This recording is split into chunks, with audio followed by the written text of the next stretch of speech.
సుమన్ టీవీలో మీ business promotions కోసం ఈ కింది నెంబర్ను సంప్రదించగలరు.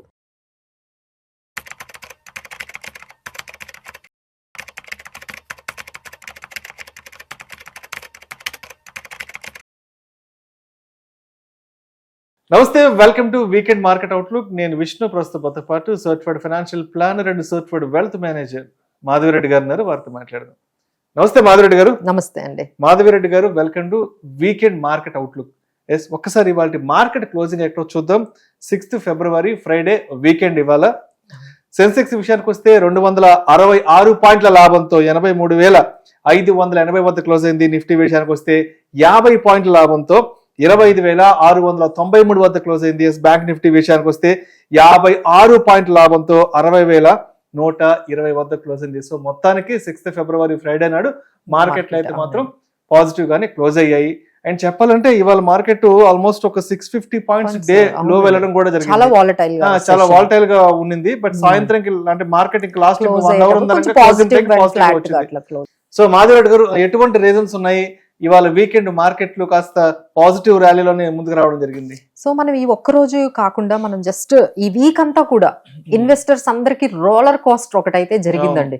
సో కంప్లీట్ గా అంటే ఈసారి సండే కూడా మనకి లాస్ట్ సండే కూడా బడ్జెట్ తో స్టార్ట్ అయిందండి. ఇక బడ్జెట్ తో మనకి ఎప్పుడైతే ఎస్టిటి వచ్చిందో, సో దాన్ని మార్కెట్స్ నెగిటివ్ గా తీసుకోవడము, అది ఆల్మోస్ట్ 2 days కంప్లీట్ నెగిటివ్. అంటే మనకి సండే నెగిటివ్ గా అయింది, మండే కూడా నెగిటివ్ గా అయింది బికాస్ ఆఫ్ బడ్జెట్ ఎస్టిటి హైక్. ఆ తర్వాత మనకి నైట్ ఒక్కసారిగా యుఎస్ ఇండియా ట్రేడ్ డీల్ అనేది అఫీషియల్ కన్ఫర్మేషన్ డైరెక్ట్ గా పిఎం మోడీ గారు ఎప్పుడైతే ట్వీట్ చేసేసారో, ఇంకా అఫీషియల్ గా అది చాలా అంటే ఎఫ్ఐఐస్ సడన్ గా బయర్స్ అయిపోయారు. ఎప్పటి నుంచో సెల్లర్స్ గా ఉండే వాళ్ళందరూ కూడా turned buyers. They have taken very positive. Markets కూడా 1300 అండి, అంటే 24,800 ఎక్కడ 26,300. ఒక రకంగా అసలు పాజిటివిటీ అనేది మార్కెట్ లో చూశారు. చూసిన తర్వాత ఇక బానే ఉంది. నౌ అసలు స్ట్రాంగ్ బడ్జెట్. ఒకవైపు మనకి EU ట్రేడ్ డీల్ అయింది రీసెంట్ గా, అలానే మనకి US తో ట్రేడ్ డీల్ అయింది. అసలు మనకి మార్కెట్స్ కి అసలు తిరుగులేదు. సో ఆల్మోస్ట్ అంటే 26,300 టచ్ అవ్వడం అంటే it is almost all time హైని టచ్ అయింది. So markets is going to be rocking in 2026 అనుకున్నాం అండి. అనుకున్న నెక్స్ట్ డేనే ఆంథ్రోపిక్ ఏఏ టూల్ ఒక్కసారి అసలు అది కూడా నైటేనండి యుఎస్ మార్కెట్స్ లో.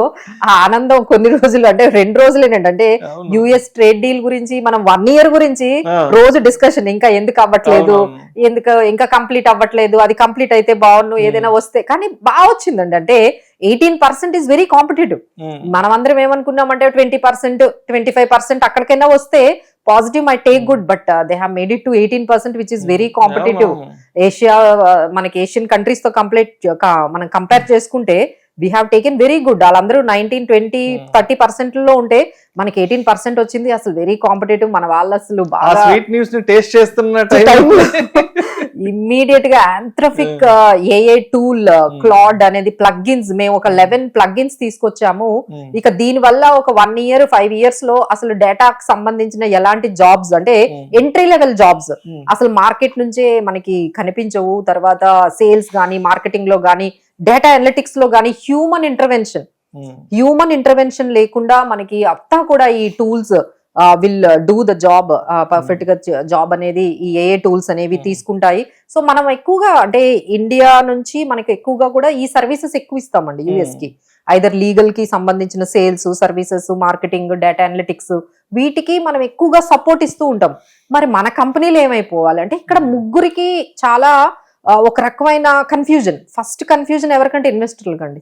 మనం ముందు ఇన్వెస్టర్లని అడ్రస్ చేద్దాము. దాదాపుగా లక్షల కోట్లు. ఎందుకంటే TCS గానీ, ఇన్ఫోసిస్ గానీ, విప్రో గానీ, HCL టెక్ దాదాపుగా 6-7% ఐటీ ఇండెక్స్ మొత్తం బాగా కొలాప్స్ అయింది. అంటే ఒక 6 years బ్యాక్ కి వెళ్ళిపోయారంటే మరి ఇన్వెస్టర్స్ కి ఎంత లాస్ అయింది. కోవిడ్ లాక్ డౌన్ టైమ్ లో ఎంత ఫాల్ వచ్చింది ఎస్పెషల్ ఐటీ ఇండెక్స్ లో వచ్చిందండి. సో ఇది ఒకవైపు చూసుకుంటే, ఇంకొక వైపు ఎంప్లాయీస్ కి ఆల్మోస్ట్ ఇప్పుడు మన TCS లో 30,000 జాబ్స్ పోయాయి అన్నారు. తర్వాత అమెజాన్ లో కూడా అన్ని కూడా ఇప్పుడు ఇంత ఎంప్లాయీస్ అవసరం లేదు. ఇప్పుడు హ్యూమన్ ఇంటర్వెన్షన్ లేకుండా ఏఏ టూల్ చాలా వర్క్స్ చేసేస్తుంది అని చెప్పి ఎప్పుడైతే అనగానే పాపం ఎంప్లాయీస్ కూడా ఒక రకమైన టెన్షన్ ఉంటుంది కదండి. చాలా భయంగా ఉంది. వాళ్ళకు కూడా. సో ఒకవైపు ఇన్వెస్టర్స్, ఒకవైపు అలా ఉంటే ఒకవైపు ఎంప్లాయీస్, ఇంకొకటి ఏంటంటే కంపెనీస్, వాళ్ళకు కూడా మార్కెట్ క్యాపిటలైజేషన్ అనేది ఇప్పుడు వాళ్ళ గైడెన్స్ ఎలా ఉంటుంది, ఇప్పుడు ఈ ఐటీ కంపెనీస్ మార్జిన్స్ ఎలా ఉంటాయి. సో మేజర్ గా ఏంటంటే యుఎస్ ఎకానమీ అనేది ఒక రకంగా టెక్ డ్రివెన్ మార్కెట్ అయిపోయింది, టెక్నాలజీ మార్కెట్. అంటే ఒక టైంలో మ్యానుఫ్యాక్చరింగ్ ఉండేది, ఆ తర్వాత సర్వీస్ ఇండస్ట్రీ అయింది. ఇప్పుడు సర్వీస్ ఇండస్ట్రీలో ఓన్లీ టెక్ సంబంధించిన కంపెనీస్ నే మొత్తం యుఎస్ స్టాక్ మార్కెట్స్ నే రూల్ చేసేంత స్టేజ్ కి వెళ్ళాయి. సో ఎప్పుడైతే మరి యుఎస్ స్టాక్ మార్కెట్స్ అన్ని కూడా టెక్నాలజీ మీద డ్రివెన్ అయి ఉంటే, ఈ టెక్నాలజీ కంపెనీసే ఈ విధంగా ఉంటే ఇక యుఎస్ మార్కెట్స్ డెఫినెట్లీ చాలా వరకు కరెక్ట్ అయ్యాయి. సో యుఎస్ మార్కెట్స్ అక్కడ మన లిస్ట్ అయిన మన ఇండియన్ స్టాక్స్ అక్కడ కూడా కరెక్ట్ అయ్యాయి. సో మన దగ్గర కూడా ఐటీ ఇండెక్స్ చాలా వరకు డ్రాప్ అయింది. సో ఈ విధంగా చాలా మనకి ఈ లాస్ట్ 2 days నుంచి కంటిన్యూస్ గా ఈ 2 days నుంచి రోలర్ కోస్టర్ అనే చెప్పాలండి. ఫైనల్ గా ఈ రోజు కొంచెం బ్రీదింగ్ ఎక్కడొచ్చింది అంటే మనకి ఆర్బీఐ ఇచ్చిన గైడెన్స్ అవుట్కమ్, అంటే వాళ్ళు అన్చేంజ్డ్ పెట్టారు కానీ వాళ్ళు ఇచ్చిన గైడెన్స్ బాగుంది. వాళ్ళు ఏమంటున్నారంటే లైక్ వీఆర్ వెరీ మచ్ 7.4% మేము జీడిపిని ఎక్స్పెక్ట్ చేస్తున్నాము, but at the same time inflation పెరగొచ్చు అని చెప్తున్నారండి. ఇన్ఫ్లేషన్ కొంచెం పెరిగే అవకాశాలు ఉన్నాయి అని వాళ్ళు చెప్తూ ఉన్నారు.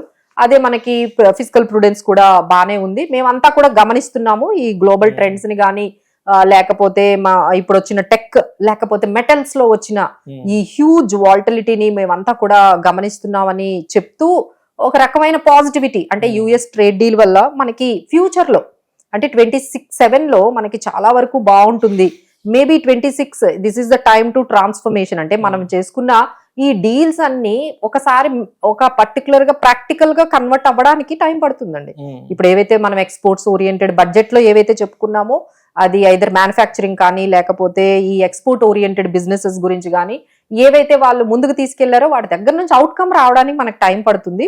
So definitely we are expecting a huge long term perspective. India చాలా స్ట్రాంగ్ గా ఉంది. సో గ్రోత్ కూడా బాగుంటుంది.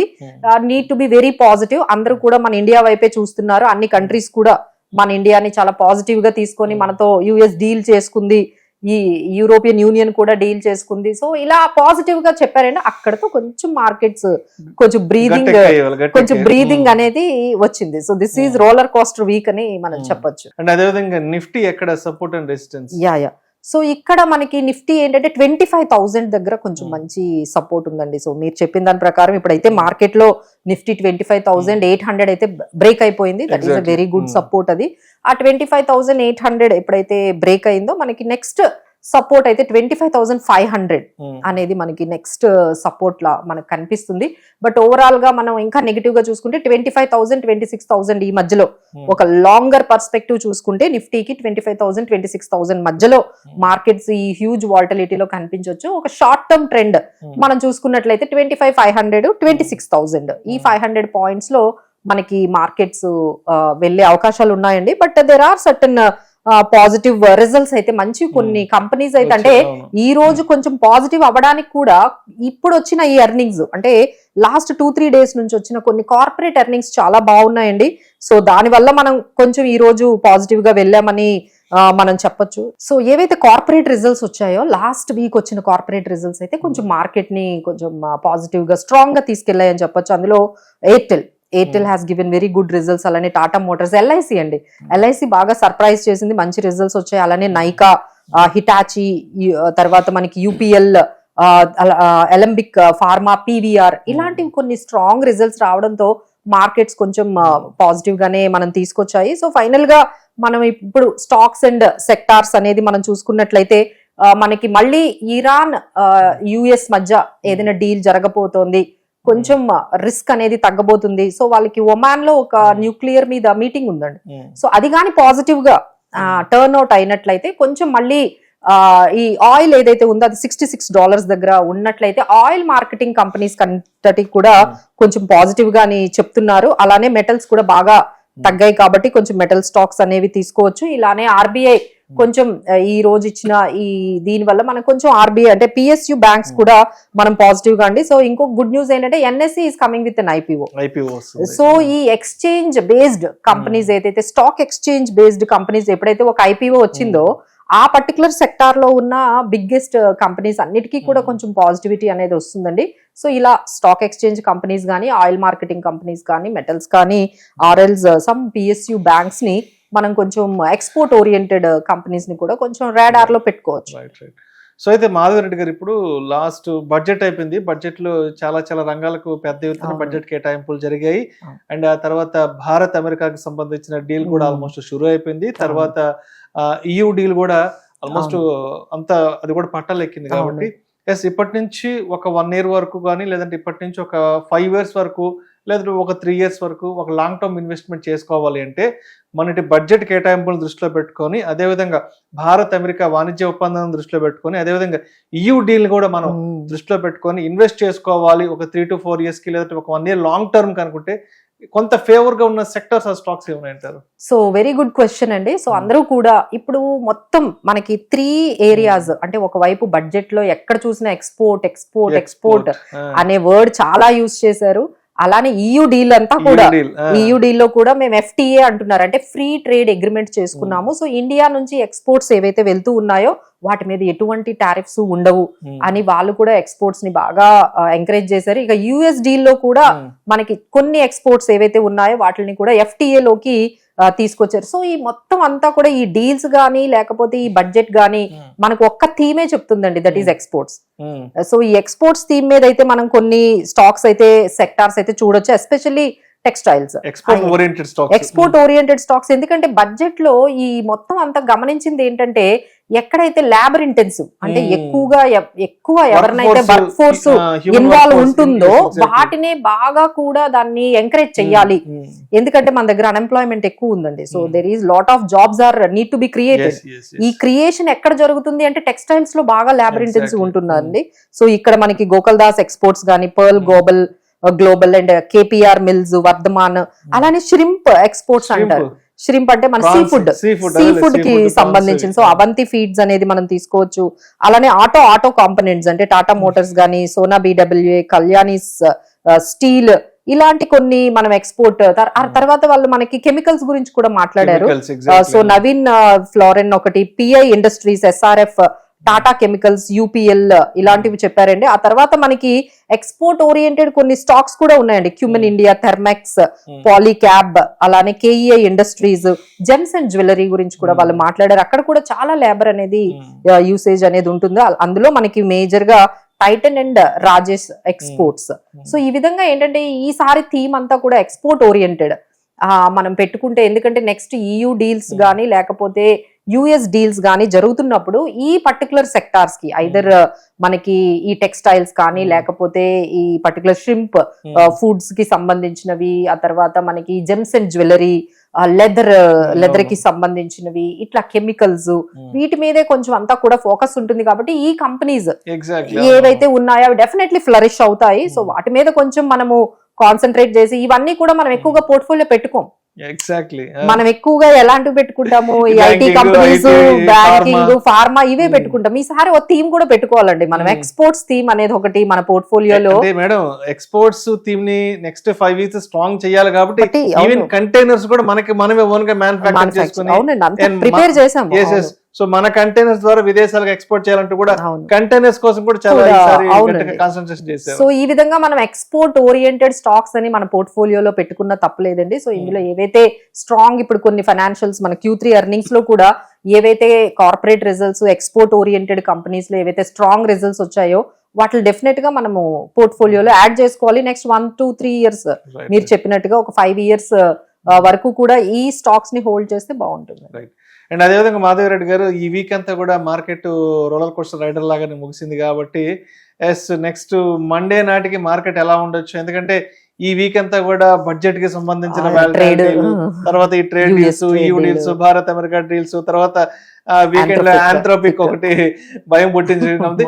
అంటే ఒక 2-3 రకాల పాజిటివ్ న్యూస్, ఒక 2-3 రకాల నెగిటివ్ న్యూస్ అన్ని ఉన్నాయి. కాబట్టి అన్నింటిని మైండ్ లో పెట్టుకుని మండే నాటికి ఏ విధంగా మనం సిద్ధంగా ఉండాలి మార్కెట్స్ కి? సో మండేలో మనకి అంటే ఎదురు చూస్తున్న 2 అంశాలు ఏంటంటే, ఇరాన్, US వాళ్ళ మధ్య ఒక మీటింగ్ అనేది పెట్టారండి. సో ఆ మీటింగ్ లో కానీ ఏమైనా పాజిటివ్ న్యూస్ కానీ వచ్చినట్లయితే, అంటే యుద్ధం కొంచెం ఆగుతుంది, సో ఇలాంటివి ఏమైనా మనకి న్యూస్ వచ్చినట్లయితే డెఫినెట్లీ గోల్డ్ అండ్ సిల్వర్ తగ్గడమే కాదు, స్టాక్ మార్కెట్ కొంచెం పాజిటివ్ గా తీసుకుంటుంది. So this is one way మనం దాన్ని చూడాలి. వాళ్ళిద్దరి మధ్య డిస్కషన్స్ అనేవి ఏ విధంగా జరుగుతూ ఉన్నాయో అది ఒకటి మనం చూడొచ్చండి. తర్వాత ఏంటంటే యుఎస్ ఇండియా ట్రేడ్ డీల్ మీద ఇంకా ఫైన్ ప్రింట్ వస్తుందండి.